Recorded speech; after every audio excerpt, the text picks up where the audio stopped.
Hello student, welcome to my class. Today I am going to continue the last part of the chapter 1 of history of class 10 and the name of the chapter is the rise of nationalism in Europe. So let's proceed.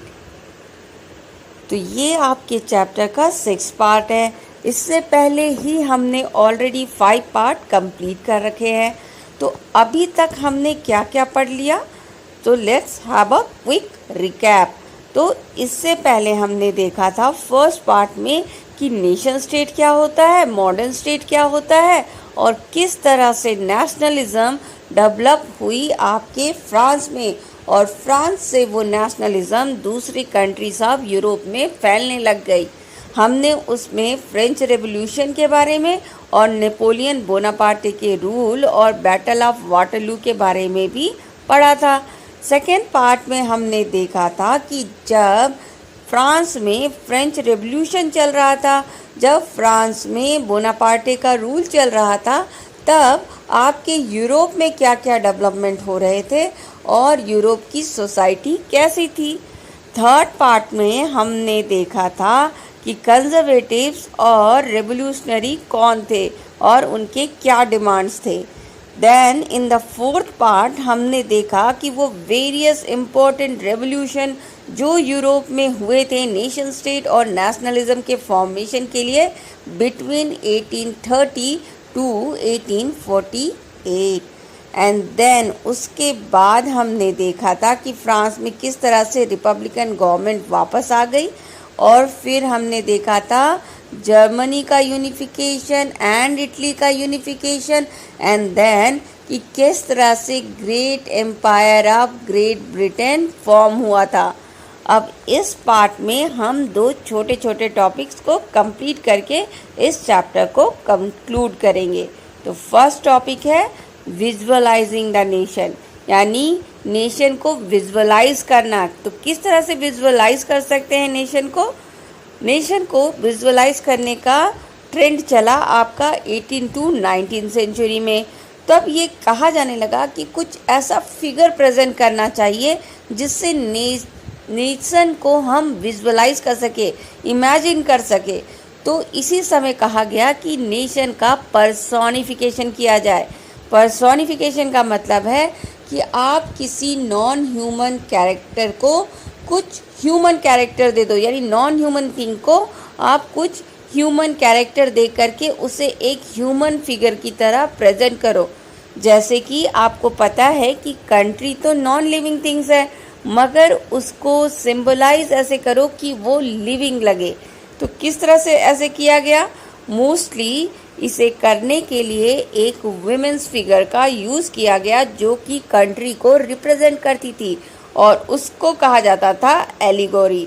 Generally ये figure, ये women figure जो country को represent करती थी, वो symbol होती थी liberty की, जस्टिस की और रिपब्लिक की. इसी तरह से कुछ एट्रीब्यूट्स को भी रिप्रेजेंट किया जाता था, जैसे कि लिबर्टी को रिप्रेजेंट किया जाता था रेड कैप से या ब्रोकन चेन से, और जस्टिस को रिप्रेजेंट किया जाता था आपके ब्लाइंड फोल्डेड लेडी से जो कि एक वेइंग स्केल को पकड़ के खड़ी रहती है. तो आपने तो ये फिगर कई बार देखा होगा. देन ये जो आप लेडीज यूज़ कर रहे हो नेशन को रिप्रेजेंट करने के लिए, जैसे हम अपने कंट्रीज़ में भी यूज़ करते हैं, अपने कंट्री में हम भारत माता को यूज़ करते हैं भारत रिप्रेजेंट करने के लिए, वैसे ही फ्रांस की जो एलिगोरी थी उनका नाम था मेरियाने, और सिमिलरली जर्मेनिया थी एलिगोरी जर्मन नेशन की. तो आपके बुक में ये टेबल दिया है, आई रिकमेंड कि आप इसको एक बार देख ले. इसमें वेरियस एट्रीब्यूट को रिप्रेजेंट कैसे किया जाता है ये बताया गया है. और दूसरा आपका ये फिगर है जो कि आपका फ्रांस की एलिगोरी और जर्मनी की एलिगोरी जर्मेनिया का है और फ्रांस की एलिगोरी मेरियाने का है. अब हम एक नया कॉन्सेप्ट देखेंगे, नेशनलिज्म एंड इम्पेरियलिज्म. तो नेशनलिज्म क्या होता है, nationalism is love for one countries and culture, यानी अपने कंट्री को और अपने कल्चर को प्यार करना, अपने कंट्री के कल्चर को रिस्पेक्ट करना ही नेशनलिज्म होता है. तो इम्पेरियलिज्म को समझने के लिए पहले हम बाल्कन की स्टोरी को देख लेते हैं। बाल्कन एक ऐसा ज्योग्राफिकल रीजन था जहाँ पे बहुत ही ज़्यादा डाइवर्सिटी थी। प्रेजेंट डे के रोमानिया, बल्गेरिया, अल्बेनिया, ग्रीस और ऐसी कई कंट्रीज इसके पार्ट्स हुआ करते थे। इसमें रहने वाले लोगों को स्लेव्स कहा करते थे। स्लोली क्या हुआ, ये जो बाल्कन के डिफरेंट स्टेट्स थे वो आपस में एक दूसरे से जेलस करने लगे, एक दूसरे से चिढ़ने लग गए और अपनी अपनी टेरिटरी को इंक्रीज करने के लिए दूसरे के टेरिटरी में अटैक करने लग गए। तो क्या हुआ, धीरे धीरे एक एक करके सारे बाल्कन स्टेट ऑटोमन एम्पायर के अंदर हुआ करते थे, उससे सेपरेट होकर इंडिपेंडेंट नेशन फॉर्म करने लग गए। तो जब वो इंडिपेंडेंट नेशन फॉर्म करने लग गए तो बहुत सारी बड़ी बड़ी जो कंट्रीज थी जैसे Russia, Germany, England, Austria Hungary, इन सब लोगों ने ट्राई किया कि इनको अटैक कर दिया जाए और इन पे अपना पावर इंक्रीज कर दिया जाए, और इसी को कहा जाता है इम्पेरियलिज्म।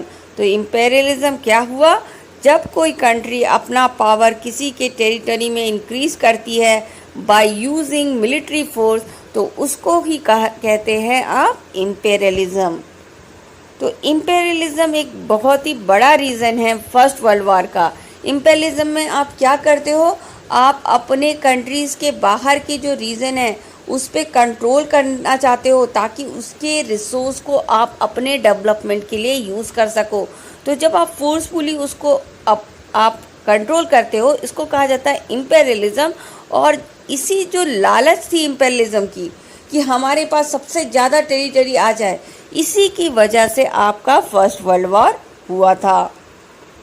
तो जो बहुत सारी कंट्रीज़ थी ना यूरोप की, वो कॉलोनाइज करने लगी, यानी डिफरेंट कंट्रीज़ को अपनी कॉलोनी बनाने लगी।